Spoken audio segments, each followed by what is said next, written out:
you guys? Welcome back to my channel. My name is Alexis, if you already know. And if you have read the title already, today we are getting into part 3 of the Larry Bird versus Magic rivalry. Yes, it's part 3. So if you're just coming across this video, pause this video and go watch the other 2 before you get to this video. I'm going to be breaking it up into 2 more sessions. So today and tomorrow is going to be a session. So definitely stay tuned for that. And keep leaving off on crazy parts. Like, I don't know, like it always gets juicy when I got to pause it and when I got to stop it. So we're going to watch today and then I'm going to finish the rest tomorrow. All right?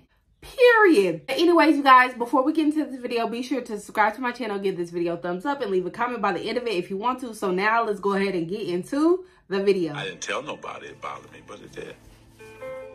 Their competitive dislike emerged from a greater truth, that on the court, they were doppelgangers. Hold up. Team-oriented stars who cared about winning above all else. Period. Basketball savants who fused the substance of the 60s with the style of the 70s to create a new and exciting yet selfless way to play the game in the 1980s. Yeah, I'm gonna pass. But I'm gonna pass in a way to make you look like a jackass. They were so similar in the way they competed. Crazy, bro. Look at that. They were 2 halves of the same brain. Same craziness to excel. I seen that first couple days I was with him. Basketball IQ off the chart. Seen the game a little different, most players. Playing the game the right way was everything. A lot of guys can just score, a lot of guys can just rebound. A lot of guys can just make plays. We can do it all. Larry and Magic could control the game with 12 shots. It was amazing. They'd be 7 for 12. They'd have 20 points, 15 rebounds, and 12 assists. And you go, man, the guy shot the ball 12 times and was the best player on the court by far. But I think it was tough at first. I don't think either one of them wanted to recognize that they had any equal anywhere in what they did. But they sure as hell didn't want to recognize that their equal happened to be that other guy. That's why we hated each other, too, because we knew we were mirrors of each other. Period. I think for a while, the 2 of them had to come to grips with that. They had begun changing the game. But with continued low television ratings and tape-delayed finals, the league was struggling to get the word out. When the NBA and CBS signed a new TV deal before the 82-83 season, the rescue plan was simple. They finna sell go more ham. Bird and Magic, and sell them not just as ball players, but as arch-rival characters in their own dramatic saga. That was smart. Whoever came up with that is so smart. Showtime African-American guy out west, and you got the lunch bucket, floppy-haired white guy with the bruises all over his body. It's central casting. It's perfect. I mean, this was like made in heaven. In 1979, this idea of Magic and Bird was created. And so that was sort of a no-brainer. We'd have a doubleheader. It would be the Celtics playing first and the Lakers playing second. And that's the way we did it. And when the Celtics and Lakers both reached the finals just a year into the new TV deal in 1984, okay, it appeared the superstar investment was about to pay off.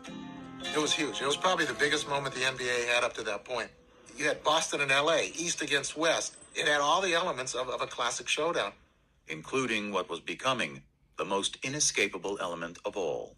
Oh, Did we know that the blacks and whites were lining up? The whites with the Celtics, the blacks with... Of course we knew that. Mm-hmm. Even in the Celtics' own backyard.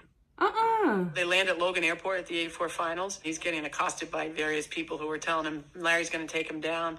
But this one older African-American gentleman comes up to me and goes, Magic, I want to wish you well. Good luck. I want you to crush the Celtics. And he said, oh, well, where are you from?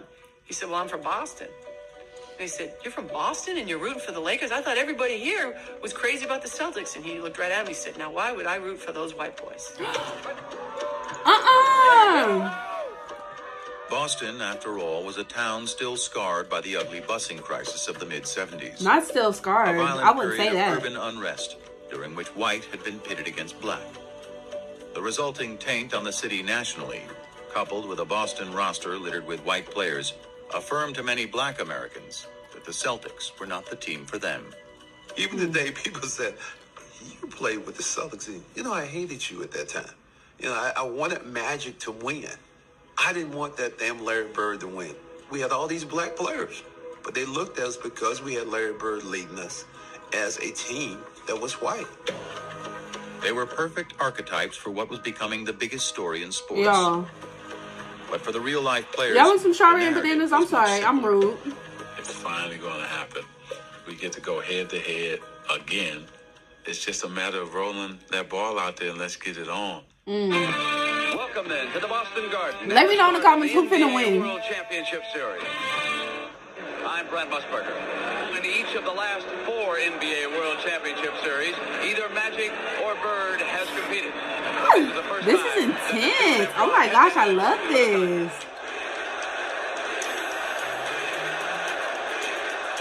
Beat LA. Man, we jumped That's out what they on say. that first game. And we won in Boston. Going dumb. And with less than a minute to go in Game 2, the Lakers were closing in on a commanding series lead. Okay. Some slight. From that point on, things began to crumble. Down to 9 seconds. Magic rolls the ball. Magic trying to work on Maxwell. Magic has still got it down to 2 seconds. Work him. Put him to work. He's going to have to Ah! Oh my gosh! Cheesy Johnson drilling the timeout. What are you doing? The Lakers regained their stride in Game 3, Okay. only to be rudely knocked off it again in Game 4. Ooh, they was doing that on purpose, I bet though. Because if it would have been a blowout, come on now. We started fighting instead of playing. swings the elbow. Be tougher than the Celtics. Magic's just not himself. To be sure they won't let the time run out as they did in Game 2. Harris steals the ball. Give me that, baby. There are a number of places where, Irvin didn't do what people expected him to do. Yo. Tied at 123. Come on now. He misses the first. Johnson misses them both.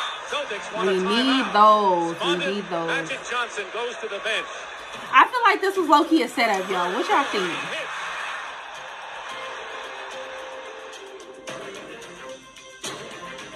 Game 5 went to the Celtics. Okay. Game 6 to the Lakers. Okay. It was like 1979 all over again. Down to one game for Bird and Magic. If everybody had to look at it, probably would have said this is going to be 7-game series. I thought we'd sweep them in 4, but this went a little bit longer. Now we just have to do it in 7. I have no idea who's about to win, That's the bro. only time I ever felt that. There ain't no way they're walking out here with a win. Magic Johnson. Oh, they finna get down, baby. Ugh. Several chances, and here's Larry Bird. Chucking the Ugh, give me that. I don't know who to go for. Bird. Let's, okay. He said, let me get back. Johnson with the ball. The Lakers trying to cut it to 1. Cool. Ah. And he loses it.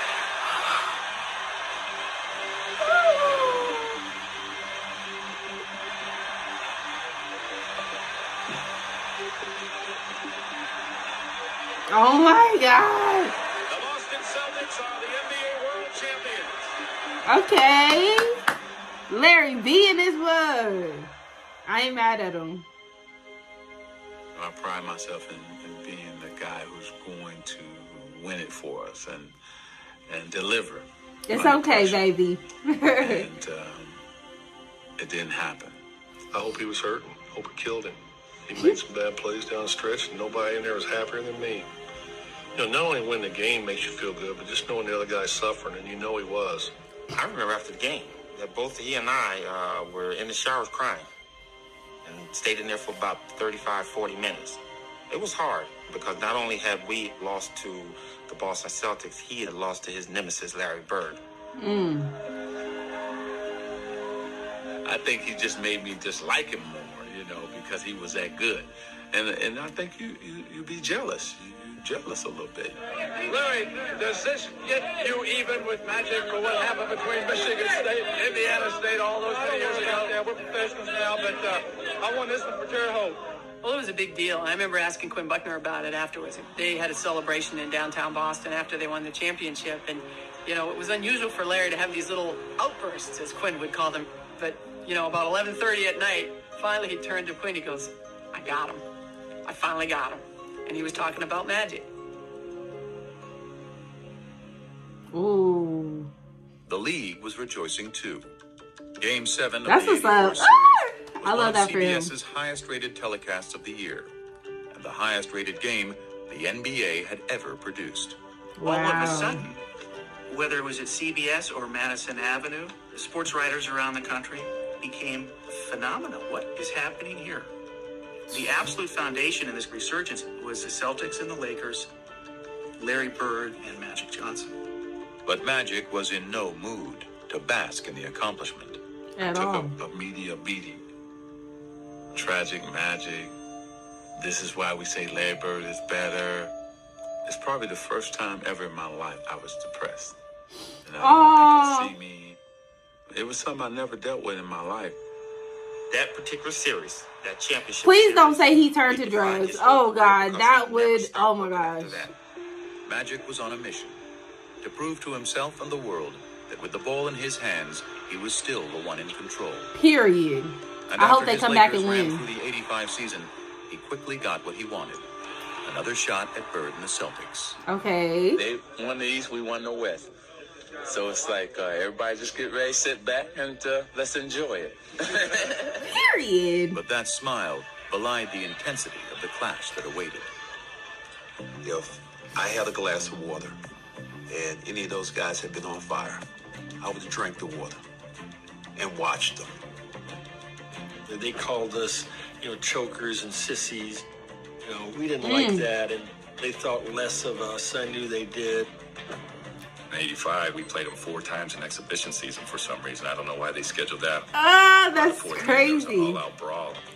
Larry different, bro. They call this one of the greatest rivalries in all of sport, the Celtics, the Lakers. Can we bring this type of... No, I'm It kidding. is the most one-sided rivalry in all of sports. 8 times these two have met for the NBA championship, and 8 times the Celtics have won. At guard in his 6th year from Michigan State, at number 32. 8 times? But in the 85 finals, Magic changed the script. Over 6 grueling games, he masterfully controlled the pace with all-around brilliance. He has a triple-double again. Behind their point guard, the Lakers finally knocked out the Celtics, winning the clinching game in the Boston Garden. 3 in 6 years, LA comes to Boston and wins the world title. Redemption for one Magic Johnson. It's a long year. Did Kareem ever guard Larry Magic Bird? had Let me know in the score with comments. Bird on the NBA floor. But the significance of their rivalry and their relationship was still just taking hold. You crazy. I said, you crazy. I'm not shooting no commercial with Larry. So I said, okay, what, we're going to shoot it in L.A.? I would never went to L.A. to film it. Well, where are we going to shoot it? The country, baby. If you want to shoot a commercial, come to my house. Period. Okay, Larry. I was like, oh, no. The country is her. One stoplight. And I thought Lansing was small. I think the plan was, I'm going to go here, I'm going to do what I'm supposed to do, and I'm trying to get up out of here. My plan was that. He's I'm gonna get Even up out after of here. Converse had convinced Magic and Bird to film a sneaker ad together in the summer of 85, a question remained. How would the two hated rivals on the court get along off of it? I don't know how he's going to react. I don't know how I'm going to react. We didn't even shake hands, so how are we going to do a commercial together? The ad was to be filmed at the home Bird had built for his mom. That is so It featured a cute. full-length basketball court, the day's first location. I So like they that. say, okay, you're playing one-on-one, and I'm looking at Larry, and he's looking at me like, is this real? Are we playing? Because, this is Magic and Bird. I could just hear Larry, starting in on, well, you bring it to the basket, and I'm going to send it 30 rows up. So the guy was like, no, not like that. A fun game. We were both like, oh, okay. We gonna shoot around, okay. You can see this relief coming over both of our faces.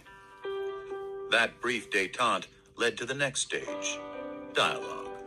We sat down next to each other. How was your summer? Oh, it's going good. How was yours? It's going great. He said, man, it's a nice spread you got. And he's asked me, is this where you play? I said, yeah, I play here if it's not windy. If it's raining or windy, I go to the gym. But this is where I do all my work. I see that tractor. You work on the tractor? He said, man, I work on this tractor every day. Larry Bird work on a tractor? He said, yeah. It's just them two walking and talking, and every once in a while they'd stop and one of them would say something, and then they'd start laughing. That is so cute. Then they said, okay, break. It's lunch break time. I was going to my trailer. He said, no, my mother has prepared lunch for us up at the house. We went up to the house, and we sat down there, and we talked, and my mom, my brothers thought the world of him. His mother was so nice, making sure I had enough to eat. I just saw my mother. It was crazy. He charmed her. That is too cute. But that's Magic. He makes everybody feel welcome and warm, and he's a con man. Not a con man. And while Magic charmed Georgia Bird, it was someone else who intrigued her son. He met Irvin at lunch. Irvin is a good dude. I like Irvin a lot better than Magic. I was just so happy to finally be Irvin with him, because Magic was like, I don't know if I want to get to know this guy. But Irvin got a chance to talk about family, how he grew up. We just became two relaxed guys. That's what's up. Just talking. That day was great. It was a great day. Beautiful day. Still, for Bird, ever the competitor, that's all it was. Just one day. Magic thinks the next year, okay, well, now we're great friends. So, after the game, we're going to go out, we're going to have a beer. And Larry's like, no, you're right. I know you better. You're a good guy, but I still don't want anything to do with you. He's a happy-go-lucky guy. If me and him got to be really good friends, to go out on the court, he could still play the same game. I couldn't. I mean, that's just the way it is. When the ad hit the airwaves, for others, the perception changed. I saw those limousines going through the cornfields, and I said, no. They didn't sell themselves out. I heard Converse made a pair of Bird shoes for last year's MVP. Yep. But they made a pair of Magic shoes for this year's MVP. Okay, Magic, show me what you got. Well, this is really a business thing.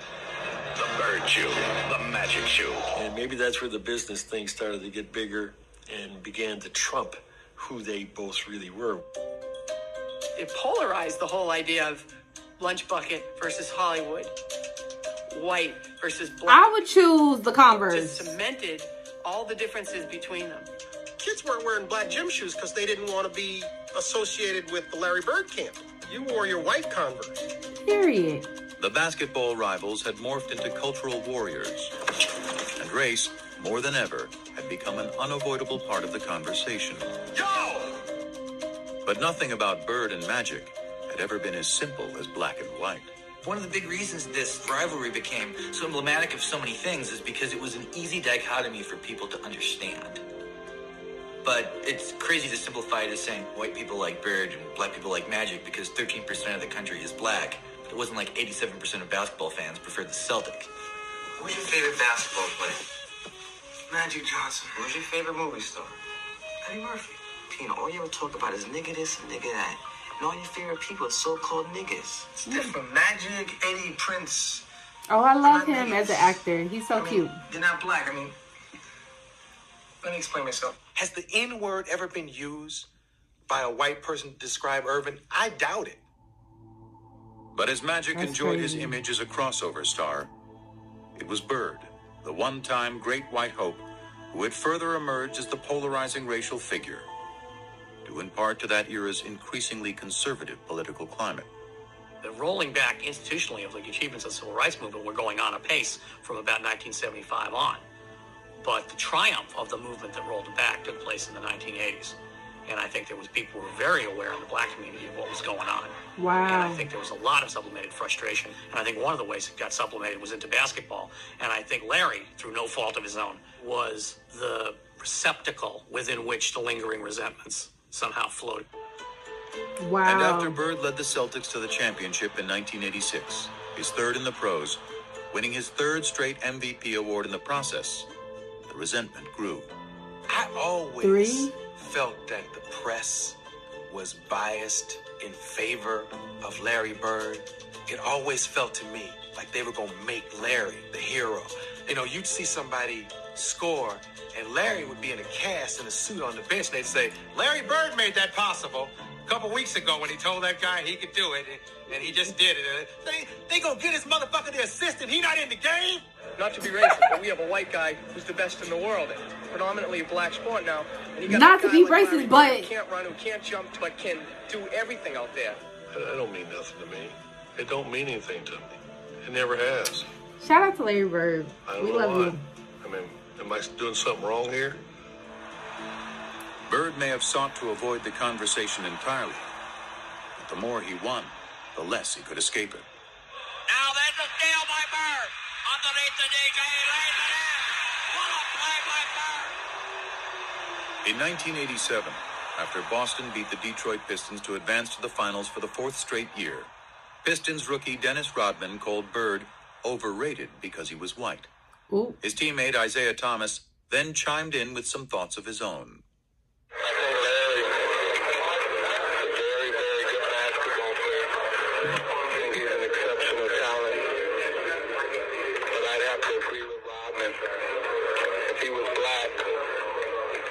Just another good guy. I can remember in the locker room, I think it was Jack McMullen came up to me and said, Isaiah just said, boom, boom, boom, boom. And I go, so? He didn't care. He didn't care. Everybody else around him cared very deeply in the days and weeks, as it turned out, ahead. I mean, the media made it out like it was something.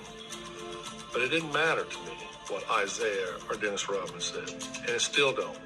I like that. It has no bearing what I do in my life. Period. He doesn't see race. He really doesn't. And he could have. This guy grew up poor, white, in southern Indiana. Southern Indiana, the home, by the way, of the modern Ku Klux Klan. How he managed not to be affected by the cultural milieu that he grew up in is, I think, a miracle. To me, it's inexplicable. Yeah, for real. That's crazy. Grade, I couldn't wait till school to be over because I knew over on the courts, the waiters from the hotel would be over there. They were black, older, and they let me play. You know, I always looked at that as I got an opportunity to play against a black man, and they treated me good. I couldn't wait to play against the best, and at that time, they were the best.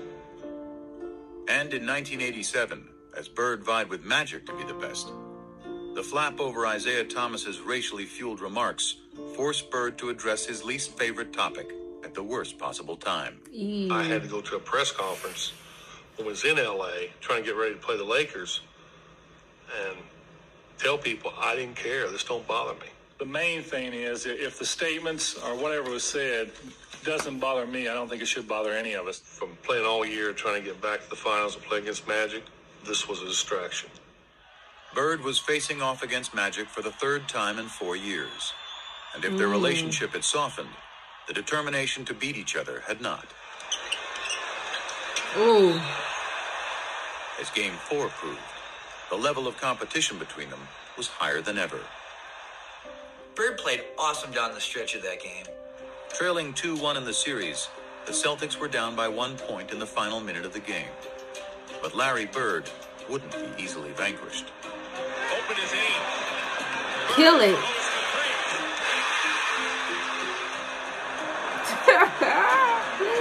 Stop playing with that man. With 7 seconds left, though, the Lakers still had life. 3 years earlier in the '84 finals, Magic had flubbed a similar situation. They stressing, baby. One with a whole new Let's bag see of it, tricks. Magic. My man switched to Kareem, and Kevin McHale jumped out to me. As soon as I saw Kevin, I said, oh, I'm taking him.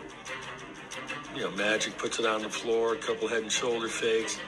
He raised up in the air, and there was nobody that was going to get that shot.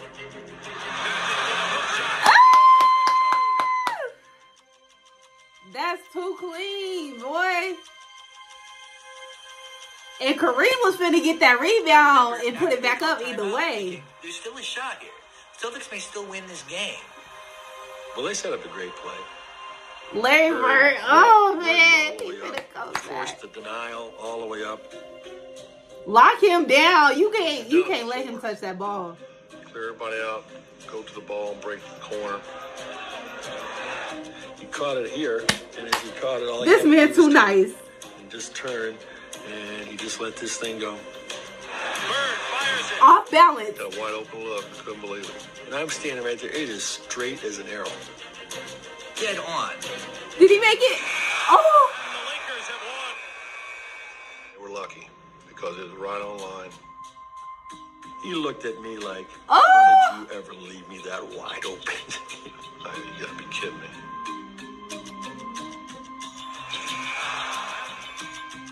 Changed the whole series. The Lakers won the series in 6. And in the aftermath of a year in which Magic had won his first MVP, crazy, the rivalry suddenly took on a new tone. Magic's just a great basketball player. He's the best I've ever seen, you know.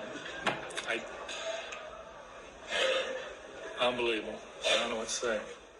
I was shocked that he said it because I thought to myself, maybe this is the beginning of a new era that's not going to include him. It was the passing of the torch a little bit. Y'all heard him say he the best I ever seen. After vanquishing Bird in 87, Magic wasn't done winning. The following year, he squared off in the finals against his good friend Isaiah Thomas and the Pistons. Beating them to become the NBA's first repeat champions in 2 decades. Nasty word, baby. By the dawn of the 90s, he'd won 5 titles, played in 8 finals, and equaled Bird's MVP tally of 3. But the more Magic won, the less Irvin seemed to be around to reap the spoils. Once I tasted the champagne and the championship, I wanted more of that. Oh. And more of that. So Magic kept growing because we were successful. And the persona and all of that came with that. Big-headed. The Prince of LA okay, was now the king. All right, y'all. So we gonna stop it right there. Like, I mean, I told y'all in the last video that I feel like Magic was definitely showing out. Like, come on. And it's not that I think he's better. Magic is better than him by any means, but I feel like to start off like the first years of their career in the NBA, like Magic was really popping his shit. And that don't discredit Larry because Larry Bird was getting his wins and his MVPs too. Like, so I don't know, y'all. Like, by the end of this documentary, I'm gonna tell y'all who I really think is the best. Like, I'm not gonna be like, oh, it's strictly Larry Bird. Oh, it's strictly Magic. Like, I'm gonna tell y'all my true opinion on it because that's why y'all watching this video, right? Let me know in the comments who y'all think is the best. Don't just say Larry Bird. Like, let's compare. Let's compare stats. Like, let's compare everything and stuff like that. And I think Larry Bird is cold. I think Magic was doing his thing. So I don't know. Like, I really truly am enjoying watching this documentary. So we got one more part of this video left, and that is tomorrow's video. So definitely stay tuned for that. Be sure to subscribe to my channel if you haven't already. Give this video a thumbs up and leave a comment and let me know. Let's discuss some things in the comments. Let me know what y'all think, because I'm so bad to be able to go back in time and be able to watch these two go head to head. Like, do y'all know that I would be front and center at these folks' game, like just standing up the whole entire time watching them? Because like that rivalry, that clash, you don't get cold players like that. They go against each other too often. Like you don't get that. I think it's amazing watching them, and it makes me reflect on the Golden State Warriors versus LeBron James. Look, I'm over here talking some of the Golden State Warriors versus LeBron James. Yeah, it's like that. But y'all know I love me some LeBron, period. And so it's just like, I love that LeBron shut them up finally. Like, I feel like it's a comeback, and I feel like he finna be like, okay, I know what to do now, and he's about to go on next year to win another championship. That's just my opinion. Let me know what y'all think about LeBron James in the comments too. But anyways, you guys, that wraps up this video. I hope you guys enjoyed it. Like I said, subscribe to my channel, comment, all that, and I will see you guys in the next video.